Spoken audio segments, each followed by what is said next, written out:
중국의 동부지방에 희귀한 식물인 모소라는 대나무가 있습니다. 처음 4년 동안은 계속 물을 주고 정성을 가꾸지만 싹조차 나오지가 않는다고 합니다. 근데 5년 정도 지나면 5년째 될 때부터 이제 연한 순이 나오기 시작하는데 하루에 30cm 이상씩 자라고 한 달 이렇게 지나면 한 15m 정도로 빽빽한 대나무 숲을 이룬다라고 합니다. 사람들이 모소 대나무의 기적이다 이렇게 이야기를 합니다. 하지만 기적이 아닌 거죠. 하룻밤에 자란 것이 아니라 5년 동안 뿌리 내리는 준비 기간이 있었다는 겁니다. 우리 눈에는 보이지 않지만 눈에 보이지 않는 그곳에서 성장했다라는 겁니다. 그러니까 15m 이상 성장하는 것은 어쩌면 당연하다라는 거예요. 5년 동안 꾸준히 영양분을 공급하면 언젠가는 반드시 성장한다라는 겁니다. 좋은 열매를 맺고 싶다. 모든 크리스찬들의 소망이 아닐까 싶습니다. 화가 막 나는 상황에서 또 참을 수 없는 상황에서 인내 열매를 맺고 싶고 또 이제 원수 같은 사람 막 사랑하기 힘든 그런 상황에서 이 사랑의 열매를 또 우리가 맺고 싶고 또 이기적으로 행동해야지 굉장히 유리한 그런 상황에서 이타적인 행동으로 희생의 열매를 또 맺고 싶고 또 예수를 믿지 않는 친구들에게 헌신적으로 다가가서 이 전도의 열매를 맺고 싶은 것이 우리들의 마음입니다. 그래서 이 중세 성화에 보이는 그림을 보면 이렇게 머리 뒤에 이렇게 햇살이 비치시는 분들이 있어요. 성화 그림을 보시면 후광 아우라라고 하는데 뭔가 비범한 그러니까 우리가 탁 지나가면 머리 뒤에서 이렇게 햇살이 확 비치면서 뭔가 비범한 영적인 그런 광채가 풍겨지는 그런 사람이었으면 좋겠다라는 것이 이제 우리 크리스찬들의 공통된 소망이 아닐까 생각합니다. 오늘 43절, 44절을 보면 못된 열매 맺는 좋은 나무가 없고 또 좋은 열매 맺는 못된 나무가 없다라고 이야기를 합니다. 또 44절에 나무는 각각 그 열매로 안 하니 가시나무에서 무화과를 또는 찔레에서 포도를 따지 못하느니라라고 이야기를 합니다. 좋은 열매를 먹고 싶으면 좋은 나무가 되어야 한다라고 이야기를 합니다. 열매가 아닌 나무에 초점을 맞추라는 얘기예요. 그러니까 무엇 때문에 그 열매가 맺혔을까 생각하는 겁니다. 무화과 나무니까 무화과 열매가 맺히는 거고 포도나무니까 거기서 포도 열매가 맺히는 거고 또 찔레라고 하죠. 가시나무입니다. 가시나무에서 아무리 영양분을 좋게 줘도 무화과가 나올 수도 없고 포도도 나올 수도 없다라는 이야기입니다. 자, 그러면 어떻게 하면 좋은 나무가 될 수 있습니까? 45절에 여러분 이게 핵심 구절인데 45절을 보시면 반복되는 단어들이 있습니다. 45절 같이 읽으시면서 뭐가 반복되는지 한번 보겠습니다. 시작. 선한 사람은 쌓은 선에서 선을 내고 악한 자는 그 쌓은 악에서 악을 내나니 이는 마음에 가득한 것을 입으로 말함이니라. 45절에 반복된 단어 뭐가 있었습니까? 쌓는다라는 얘기가 있죠. 그렇죠? 이 쌓는다는 얘기는 헬라어로 말 그대로 쌓아두고 저축하고 비축해두고 소중히 간직하는 것을 의미하는 단어입니다. 그러니까 포도를 예를 들어보세요. 포도라는 그 열매를 맺기 위해서 이 포도 열매에 여러분 초점을 맞추지 말고 이 열매가 어떻게 맺혔을까 생각해 보면 이 열매를 이루는 요소들을 계속 쌓아가야지 가능하다라는 겁니다. 포도나무의 씨앗이 거기서 세포가 증가되겠죠. 그러면서 이제 뿌리가 생기고 거기서 싹이 나고 줄기가 생기고 가지가 생기고 그러면서 물과 영양분을 계속 쌓아나가면서 열매가 조그만한 열매가 처음에 열렸다가 점점 커진다라는 겁니다. 그래서 오늘 이 본문에서 하는 얘기가 이제 자꾸 쌓아라 이걸 갖다 이제 이 나무로 비유를 하는 거예요. 그래서 이 자꾸 내가 쌓는 내용이 열매가 된다라는 겁니다. 그래서 우리한테 이 선한 것이 쌓이면 이게 선한 나무가 되고 그래서 선한 열매를 맺는 선한 사람이 된다라는 얘기고 악한 것을 쌓으면 악한 나무가 되고 악한 열매가 되고 그것은 악한 사람으로 변화될 수 있다라는 얘기입니다. 말콤 그래드웰이라는 사람이 아웃라이어라는 책을 썼는데 거기서 이제 이런 얘기를 합니다. 1990년대 초반에 그 심리학자 안데르손 에릭슨이라는 사람이 베를린 음악 아카데미 학생들을 좀 가지고 연구를 했어요. 재능 논쟁이라고 하죠. 타고난 재능 이런 거 있는가라는 거죠. 그래서 그 바이올린 하는 사람들 중에서 그 베를린 음악 아카데미 학생들이죠. 이제 세 부분으로 그룹 1, 2, 3을 나눴는데 진짜 잘하는 학생들, 정말 엘리트 바이올린 기가 막히게 연주하는 학생들 그룹 1 이렇게 하고, 그룹 2는 그냥 평균적으로 그냥 그저 그렇게 잘하는 친구들 그룹 2. 그다음에 그룹 3은 나는 실기에는 관심이 없고 그냥 나중에 음악 선생님 하면 좋겠어 한번 생각하면서, 그러니까 음악 실력은 별로 이렇게 좋지 않은 친구들, 그룹 1, 2, 3으로 이렇게 나눴어요. 만약에 타고난 재능이라는 게 있다면 얘네들 이제 연습 시간을 만약에 비교해 봤는데, 만약에 제일 못하는 그룹 애들하고 제일 잘하는 그룹 애들하고 연습 시간이 비슷하다라고 한다면, 그러면 얘들 왜 잘하지? 그러면 똑같이 뭐 1시간 연습했는데 얘네들이 잘해. 그러면 재능이라는 게 타고난 거잖아요. 그래서 이제 심층 면접을 해봤대요. 그룹 1, 그룹 2, 그룹 3한테 옛날부터 어렸을 때부터 몇 시간씩 연습을 했는지 이렇게 쭉 살펴보니까 20살 때까지 다 합치면 그룹 1은 타고난 재능이 있는 친구들은 1만 시간을 연습을 했다라는 거예요. 그리고 그저 그렇게 하는 친구들은 8,000시간, 그리고 그룹 3은 4,000시간 정도 연습을 했다라고 합니다. 그래서 결국은 많이 연습한 학생들이 실력이 좋았다라는 거예요. 그러니까 타고난 재능보다는 연습량에 따라서 실력이 결정되더라라는 겁니다. 그래서 그 책에서 신경과학자 다니엘 레비턴이라는 사람이 이런 얘기를 합니다. 어느 분야에서든 세계 수준의 전문가, 마스터가 되려면 1만 시간이 필요하다라고 해서 1만 시간의 법칙을 이야기를 합니다. 그러니까 1만 시간이라는 것이 하루에 한 3시간 정도 된대요. 그럼 일주일에 한 20시간 정도 되겠죠. 그것은 10년 동안 꾸준히, 왜 그런 얘기를, 우리도 10년을 꾸준히 하면 전문가가 된다 그런 얘기 하지 않습니까? 그러니까 예수님께서 말씀하신 이 싸움의 원리를 이 사회과학자들이 2000년 후에 증명해서 책을 낸 겁니다. 그 60년대, 70년대 그룹 중에 그 영국의 그 비틀즈라는 그런 그룹이 있습니다. 1960년대 이제 영국 리버풀에서 결성한 존 레논, 폴 맥카트니 이런 사람들 이름 다 들어보셨죠? 이 빌보드 50년 역사상 1위를 한 곡이 20곡으로 가장 많은 1위 곡을 많이 한 가수 중에 1위로 이제 비틀즈가 그렇게 잘했던 그룹이고요. 총 12장의 정규 앨범을 냈는데 세계적으로 10억 장 이상의 음반 판매, 가수 중 최고의 기록입니다. 근데 처음부터 이렇게 잘했냐? 그게 아니었고, 처음 결성된 당시는 이제 고등학교 밴드 수준 정도였대요, 진짜. 여러분 고등학교 밴드 수준 하면 그 왜 축제 때 이런 데 가면 이렇게 연주하지 않습니까? 고함만 막 지르고 서로 잘 안 맞고 빠르고, 이제 그랬는데 이제 뭐 설 무대가 없으니까 영국에서 결성이 됐지만 이제 독일로 이제 함부르크로 가서 클럽에 밤 무대를 쓴 거예요, 소위 말해서. 근데 그 밤 무대는 이제 관중들이 음악을 듣기 위해서 온 그런 무대가 아니라 뭐 그냥 술도 마시고 친구들하고 얘기도 하고 뭐 그런 어떤 무대인데, 그 여기서 앞에서 그냥 밴드가 이제 음악을 하는 거죠.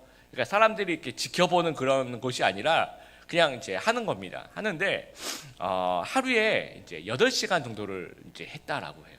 그러니까 아무도 안 듣는데 하루 8시간 연습을 하는 겁니다. 이게 연주가 아니라 그냥 연습이 된 거죠. 그러니까 틀려도 그만, 뭐 어떤 곡이 나오든지 다 이렇게 취해 있으니까 별로 상관도 안 하고 다 자기들끼리 얘기하고 하니까, 이분들이 이제 어차피 할 거니까 우리 다양한 거 한번 해보자. 뭐 똑같은 곡을 8시간 연주할 수는 없잖아요. 그러니까 락앤롤 기본적으로 이렇게 하다가 우리 포크도 한번 해볼까? 그래서 포크도 해보고, 그 락도 좀 종류들이 좀 많은가 봐요. 그러니까 뭐 하드락이라든지 뭐 사이키델릭 락이라든지 그 당시에 실험적인 것도 한번 해보고, 우리 재즈도 한번 해볼까 해서 또, 그러니까 따로 연습할 시간이 아니라 그 시간에 연습을 하는 겁니다.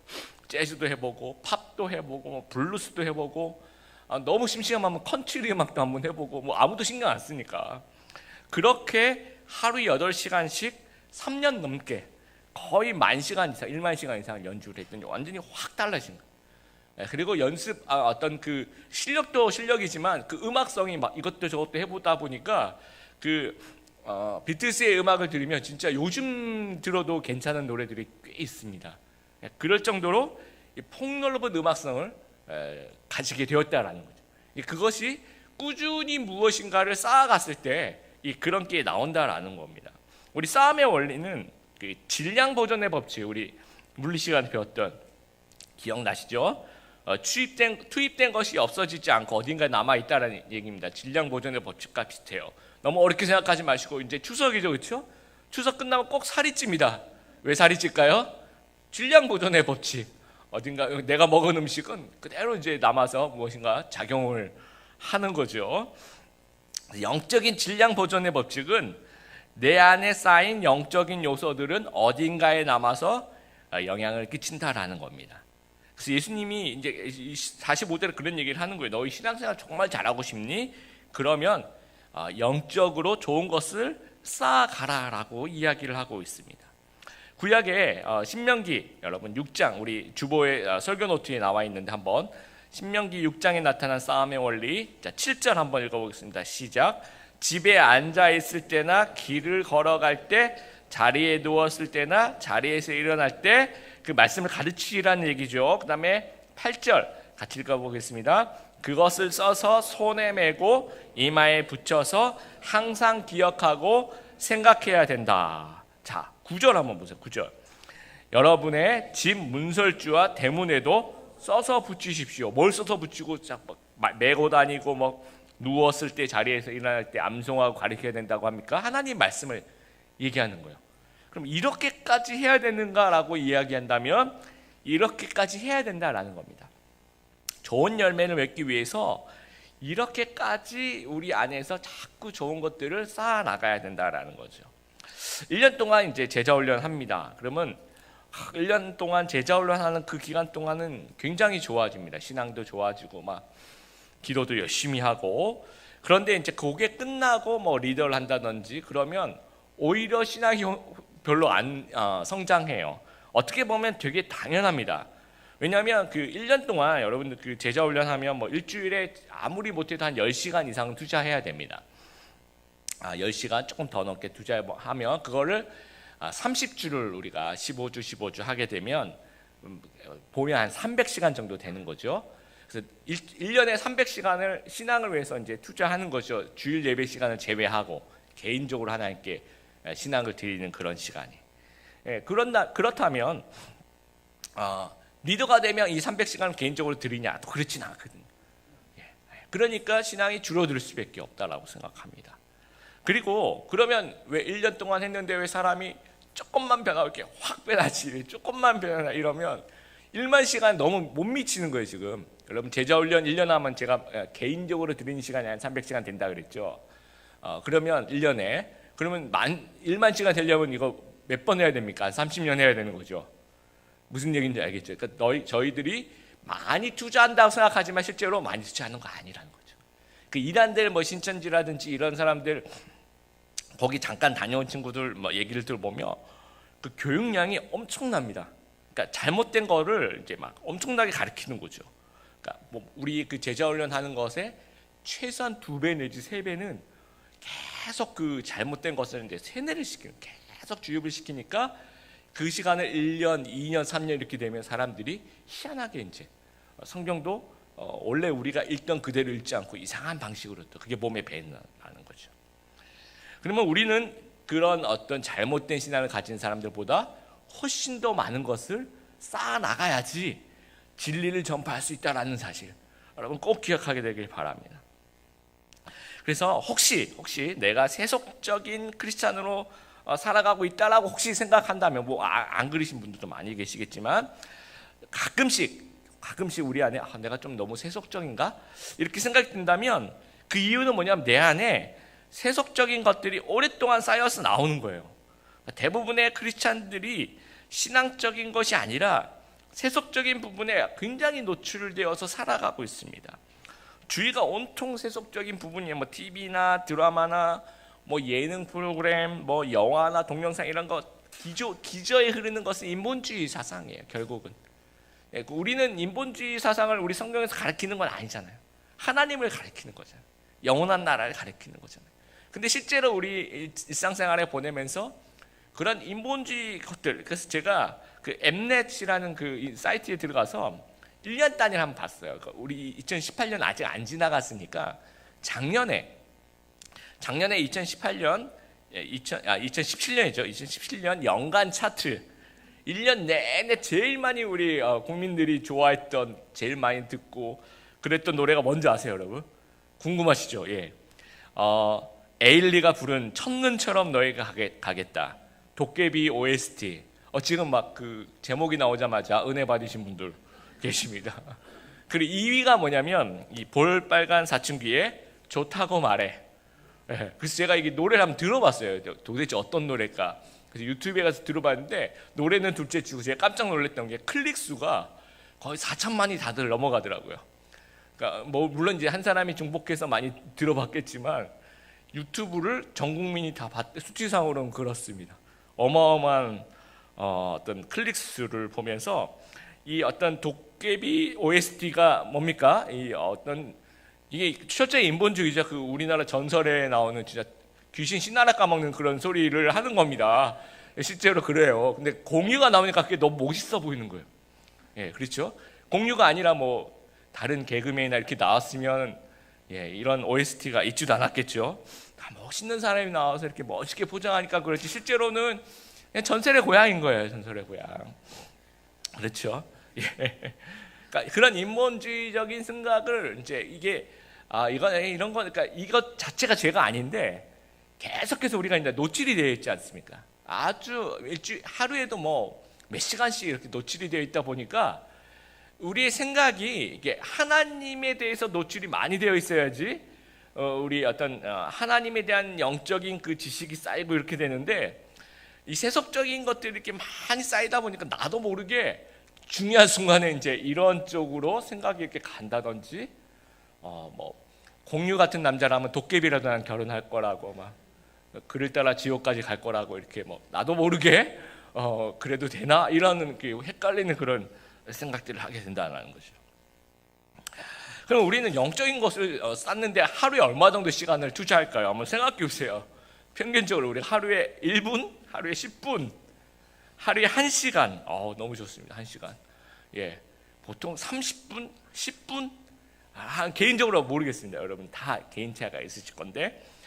그렇다면 내가 세속적인 것들을 물론 일부러 여러분 뭐 이렇게 보고 그러진 않지만 뭐 페이스북, 인스타그램 영상, 노래, 드라마, 뭐 영화 이런 거 하루에 우리가 잘 안 보시는 분들도 2-3시간 이상은 이게 소비가 됩니다. 하다 보면.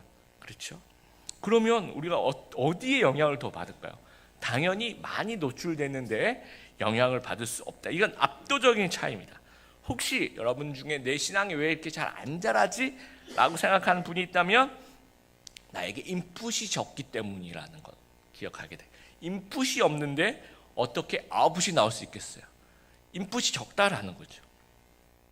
선교단체 출신들 뭐 CCC나 IBF나 뭐 내비게이터나 UBF나 뭐 예수전도단 저희 뭐 이런 그 선교단체 출신들이 신앙생활 대체로 잘하는 이유가 이제 그런 데 있어요. 엄청난 양의 성경 공부를 합니다. 뭐 제가 대학 다닐 때도 성경 공부만 하루에 일주일에 한 3-4번 했던 것 같아요. 성경 공부만. 그리고 제가 4학년 때 제가 가르쳤던 그 소그룹에서 성경 암송을 매주마다 18구절씩 외웠던 기억이 나요. 18구절씩. 물론 이제 조금씩 중복이 되긴 하는데 하여튼 서로 성경 암송만 그러니까 소그룹에서 한 30분 이상은 이제 서로 성경 암송 이제 체크를 하는 거예요. 여러분 소그룹에서도 한번 해보시면 좋겠습니다. 18구절씩. 그리고 매주 금요일날 철야기도 하죠. 그 다음에 방학 때는 막 수련회 간다고 집에 거의 못 들어와요. 그러니까 집에서 이제 잠자는 시간보다 바깥에 나가서 잠자는 시간이 뭐 거의 비슷할 정도로 이제 그런 엄청난 양의 이제 노출이 되다 보면 쌓이는 거죠. 이게 계속 이제 쌓이는 거죠. 우리 한국 교회 전통적인 교회가 이제 대체로 교회에 시간을 많이 투자하게 합니다. 뭐 매일 교회로 부르고 막 교회에서 일 시키고 막 이제 이런 부분이 이제 놓친 점이 뭐냐면 너무 우리끼리 모이고 세상에서 좀 왕따가 되다시피 해서 전도의 접촉점을 잃어버린 이건 굉장히 좀 놓친 부분이 이런 부분인데, 또 하나 다른 면으로 좀 잘했다고 생각하는 부분은 억지로라도 이런 기독교 영역 안에 있게 해서 세상적인 그런 인풋을 최소화했다라는 부분에 있어서는 그래도 이건 인정해야 될 부분이라고 생각합니다. 그러나 우리가 살고 있는 이 현대의 한국 교회를 보면 어느 교회든지 간에 요즘에는 교회를 이렇게 많이 잡아두지 않습니다. 그 의도는 교회가 아니라 세상에서 좀 영향력을 좀 발휘하라라는 얘기예요. 그리고 가정과 함께, 가족들과 함께 시간을 좀 많이 보내라는 거죠. 굉장히 바람직한 생각입니다. 근데 부작용은 세상에서 영향력을 발휘하라고 시간을 많이 준 건데, 오히려 세상에서 영향력을 받으면서 시간을 더 많이 보내고, 또 영적인 것을 쌓는 시간이 줄어들면 개인적인 어떤 게으름과 개인적인 시간 없음으로 인해서 이런 부작용이 생기더라는 거죠. 드림일교회 저도 마찬가지예요. 여러분, 우리 드림일교회는 매일 여러분 막 교회 와서 막 묶어놓고 그럴 생각은 없습니다. 그렇다고 할지라도 우리는 삶의 현장에서 우리는 깨어 있어야 된다는 얘기죠. 그래서 세속적인 것들이 내 안에 자꾸 들어오는 것을 좀 최소화하고 영적으로 내 안에 많이 들어올 수 있도록 언제나 열어놓고 계속 쌓아 나가는 거죠. 어떤 그 선한 것, 영적인 것, 믿음의 것들을 쌓아가는 그 절대 시간을 계속 늘려보는 겁니다. 그래서 이 예배가 여러분 정말 중요한 게 뭐냐, 우리 주일 예배도 그렇고 금요 기도회도 그렇고, 지금 이 앉아있는 여러분이 앉아있는 그냥 편안하게 앉아서 예배를 드리는 것 같지만 실제로 엄청난 영적 싸움이 지금 우리 안에 일어나고 있는 거예요. 우리가 모르는 사이에 우리 안에 있는 정말 그 마음에 더러운 것들이 없어지고 하나님이 임재하시고, 그러면서 내 마음속에 가지고 있는 어떤 세속적인 것들이 물러가고 하나님을 내 마음의 중심, 이게 정말 놀라운 일들이 지금 이 시간에 예배 가운데 일어나고 있는 거예요. 세속적인 사람이 영적인 사람으로 변화되는 아주 귀한 시간입니다. 그래서 이 시간에 혹시 불신자가, 저는 이 현대 교회에서 가장 좋은 전도 방법 중에 하나는 이 불신자를 같이 예배에 참여시켜서 같이 앉아서 예배를 드리는 것, 이것이 아주 굉장히 중요한 그런 전도의 방법이라고 생각합니다. 그래서 여러분, 우리 예배에 대한 사모하는 마음을 잃어버리면 이거는 크리스찬으로서 거의 식물인간에 가까운 거예요. 언제나. 그래서 내가 영적으로 건강한가 이런 걸 알 수 있는 방법은 여러분 예배 시간에 정말 내가 깨어 있어서 예배 시간 잘 집중하는구나, 그렇게 생각이 되면 여러분 이제 영적으로 건강하신 거예요. 근데 예배 시간에 자꾸 딴 생각 나고 막 졸리고 빨리 집에 가고 싶고 막 늦게 와서 빨리 가는 분들 계시잖아요. 이렇게 그러고 싶고 막 난 굉장히 경제적인 예수를 믿는 거야, 뭐 이렇게 생각하고 스스로를 막 칭찬하고 그런다면 좀 뭔가 빨간불이 뭔가 이렇게 좀 우리 크리스찬으로서 이건 좀 위험하다, 그렇게 생각하시면 될 것 같습니다. 우리 성경 읽는 것도 여러분 제가 늘 권해드립니다. 성경은 성경 통독 되게 중요합니다. 쭉쭉 읽어 나가는 것이. 여러분 성경 통독 몇 번 하셨습니까? 누가 물어본다면 지금 안 물어볼게요. 여러분 편안하게 마음 하시면 되고요. 내 나이만큼은 여러분 나이가 20이면 20번 읽었습니다. 40이면 40번 읽었습니다. 그렇게 여러분 얘기할 수 있어야 됩니다. 그러면 그렇게 말하는 목사님은 나이만큼 읽었습니까? 저도 읽었습니다. 제 나이만큼 읽었습니다. 그러니까 제가 몇 년 전까지 이런 얘기 못했습니다. 그래서 몇 년 전에 이제 제 나이를 따라잡으면서 이제 어디서나 이제 떳떳하게 제가 이렇게 얘기할 수 있습니다. 최소한 내 나이만큼은 이거 좀 우리가 하나님 예수님 있는데 그렇죠? 성경 통독 여러분 하면서 이거 쌓아 나가시면 됐고, 큐티와 성역 공부 여러분 굉장히 중요합니다. 큐티 정말 중요합니다. 매일매일 이것이 쌓이고, 또 성역 공부 소그룹에서 제자 훈련에서 또 아카데미에서 이 큐티와 성경 공부가 쌓이면 이 성경에 눈이 띄어지기 시작해요. 성경이 이런 거구나. 그러면 그 다음부터 성경이 되게 재밌거든요. 주일날 말씀도 되게 잘 들어오고. 그래서 여러분 매일매일 큐티 하시면, 큐티도 이렇게 눈으로 이렇게 보고 하면 전혀 소용이 없습니다. 뭔가 이렇게 끄적끄적하면서 이제 손으로 쓰면서 생각들을 계속 발전시켜 나가면 요즘엔 또 그래서 핸드폰으로 이제 모바일에서 큐티를 하더라도 그거를 이제 자기 생각을 쓸 수 있는 란들이 있는 그런 것들을 제공하는 모바일 큐티들이 있습니다. 그런 거 참 그냥 눈으로 이렇게 보는 것보다 훨씬 좋다고 생각합니다. 그리고 여러분 제자훈련 1년, 사역훈련 1년 하지만 아카데미 같은 거는 정말 평생 여러분 하실 수가 있어요. 그래서 꼭 아카데미 지원하실 때 다음에 꼭 신청하셔서 이제 꾸준히 여러분 그걸 쌓아 나가시면 좋을 것 같고, 기도도 마찬가지. 기도도 여러분 이게 꾸준히 하는 기도가 쌓이는 거예요. 여러분 그래서 그런 얘기를 하더라고요. 기도는 하는 것이 아니라 쌓는 것이다라고 얘기하는 분들이 있어요. 자, 이런 부분이 있습니다. 내가 만약에 하나님께 한번 어떻게 해주세요라는 그 기도 제목을 한 번 얘기했는데 하나님이 응답해 주는 경우도 있어요. 근데 내가 이걸 한 3년 내내 그 기도를 쌓아갔죠. 기도를 했는데 하나님이 또 응답해 주시는 경우도 있어요. 그러니까 하나님이 한 번 기도해도 응답해 주시고 3년을 기도해도 그것을 응답해 주시는데, 그건 하나님 마음이죠. 근데 우리 입장에서 보면 어떤 기도가 남냐면, 내가 한 번 기도했는데 하나님이 딱 들어주시는, 이건 내 신앙으로 잘 안 남아요. 어떤 게 남냐면 내가 3년, 5년, 10년 이렇게 꾸준히 기도한 것들이 응답되는 그 순간에 그만큼 나의 그 내공이 쌓여 나가는 거예요. 그게 내게 되는 겁니다. 이게 그래서 기도는 하는 것이 아니라 쌓는다라는 거 이해하실 수 있겠죠. 그래서 여러분 만약에 기도를 했는데 하나님이 응답해 주시지 않는다면 이건 좀 더 쌓아 나가야 되는구나. 하나님이 기도하면서 내 어떤 영적인 그런 실력을 점점 쌓기를 원하시는구나 생각하면서 쌓아 나가면 하나님 그때 응답하시는 그 순간에 이 다 내게 되는 거예요. 그때 쌓아놨던 그 기도의 어떤 능력과 그 신앙과 그 영적인 그 내공이라고 얘기할까요? 그런 영적인 힘이 전부 다 내게 되는 겁니다. 그리고 여러분 좋은 말 좀 쌓아가길 바래요. 우리 좋은 말 잘 많이들 하시죠, 그렇죠? 근데 이게 이런 게 있어요, 여러분. 막 마음이 좋은 말 하기 싫으면 내가 솔직해져야 돼 하면서 이제 비판하고 험담하고 불평하는데, 그렇지 않아요. 여러분 내가 내 마음이 혹시나 그런 마음이 아닐지라도 그래도 좋은 말, 계속 좋은 말 하면 내 마음이 좋아져요, 여러분. 근데 내가 뭔가 내 마음이 원래 안 좋아, 그래서 안 좋은 말 내뱉게 되면 계속해서 마음은 황폐하게 되는 겁니다. 그래서 막 좋은 말 쌓아가는 거 굉장히 중요한 겁니다. 그리고 좋은 행동을 쌓아가는 거. 그래서 교회에서 여러분 이제 제가 보면 이제 여러분들이 이제 이제 교회를 보면서 진단을 하세요. 이건 이래서 우리는 이런 것 같고, 이건 이래서 이런 것 같고. 근데 제가 이게 진단하신 분들을 얘기를 들어보면 하나도 저한테 도움이 안 돼요. 왜냐하면 그 정도 진단 우리가 다 하는 거거든요.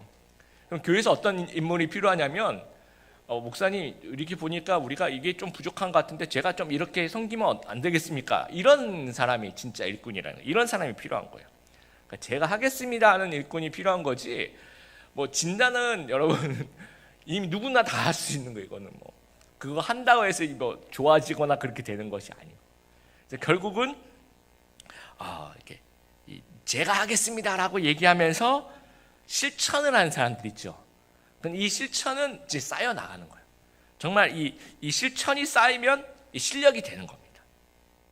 그래서 어느 그 신학교 총장님을 찾아갔대. 어떤 신학교에서 전도사님이 이제 신입생으로 왔는데 총장님을 찾아가서 이제 막 부탁하는 거예요. 총장님, 보니까 우리가 3년 뒤에 졸업을 하는데 제 교회가 지박인데 아무도 도와준 사람이 없고 일도 너무 많고 그래서 저에게 3개월로 어떻게 숙성해서 졸업을 할 수 있는 걸 하면 더욱더 하나님 열심히 잘 섬기겠습니다 하면서 막 사정을 했대요.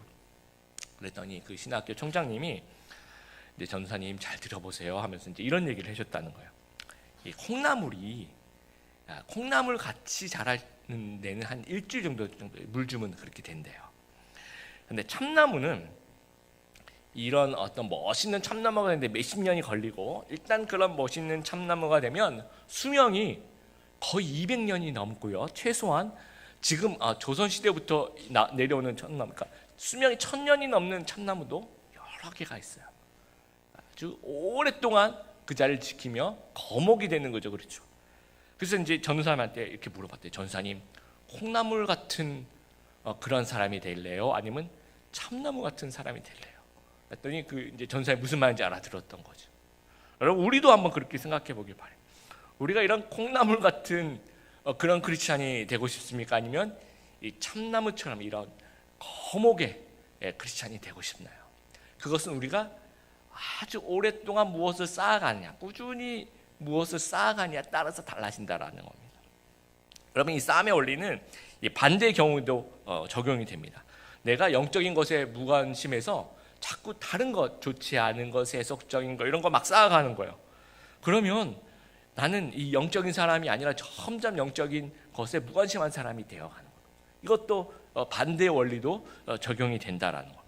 그렇기 때문에 우리가 영적으로 이건 영적으로 안 좋은 것 같아 라고 생각하는 것은 끊어버리고 줄이는 그런 노력이 있었으면 좋겠어요. 그렇지 않으면 이게 막 쌓여서 이게 나중에 죄의 밑거름이 돼요. 아주 뿌리 깊은 죄의 밑거름이 돼서 한꺼번에 없애려고 해도 잘 안 없어져요. 쓴뿌리로 남게 된다라는 거예요. 우리 주일 설교노트 제일 밑부분에 보면 로마서 8장 14절 같이 한번 읽어보겠습니다. 시작. 하나님의 영으로 인도함 받는 사람이 하나님의 아들이다 라고 이야기를 합니다. 하나님의 영으로 인도함을 받는 사람이 하나님의 아들이다.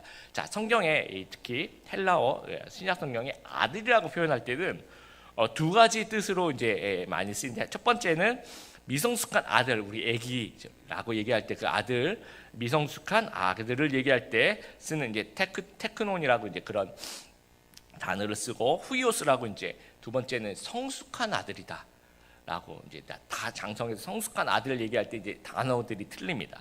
자, 그럼 여러분 한번 생각해 보세요. 이 아들은 첫 번째 미성숙한 아들을 얘기할까요? 아니면 두 번째 성숙한 아들을 얘기할까요? 하나님의 영으로 인도함 받는 사람이 하나님의 첫 번째입니까? 두 번째입니까?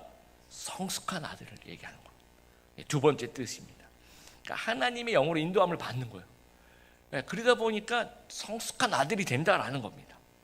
하나님의 영으로 인도함 받는 게 뭡니까? 우리 45절에 이해한 것처럼 선한 사람은 마음에 쌓은 선에서 선을 내고 악한 자는 그 쌓은 악에서 악을 낸다. 이는 마음에 가득한 것을 입으로 말하는 선한 것, 영적인 것, 믿음의 것들을 쌓아가서, 그래서 정말 진짜 성숙한 하나님의 아들들 다 되시는 귀한 우리 성도님들 되길 바랍니다. 마지막으로 인간의 마음은 마치 비어있는 큰 통과 같다라고 해요. 정말 비어있는 이 통이 있다고 생각해 보세요. 처음에 똑같은 통인데 여러분이 여기다가 쓰레기를 자꾸 집어넣잖아요. 그럼 이 통은 뭐가 됩니까? 쓰레기통이 되는 거예요. 근데 이 비어있는 통에다가 보석을 담아요. 그러면 이 상자는 뭐가 됩니까? 보석 상자가 되는 겁니다. 그러니까 내가 뭘 쌓아 나가냐에 따라서 이 비어있는 통은 나중에 무엇이 내가 쌓아 나가는 것이 된다라는 거. 그 통이 된다라는 거. 그러니까 우리 마음에 영적인 보물을 계속해서 담아보는 귀한 우리 성도님들. 그래서 어떤 보물 상자, 보물 같은 하나님이 보시기에 그런 성숙한 그런 아들, 딸 다 되신 우리 성도님들 되시기를 주님의 이름으로 축복합니다.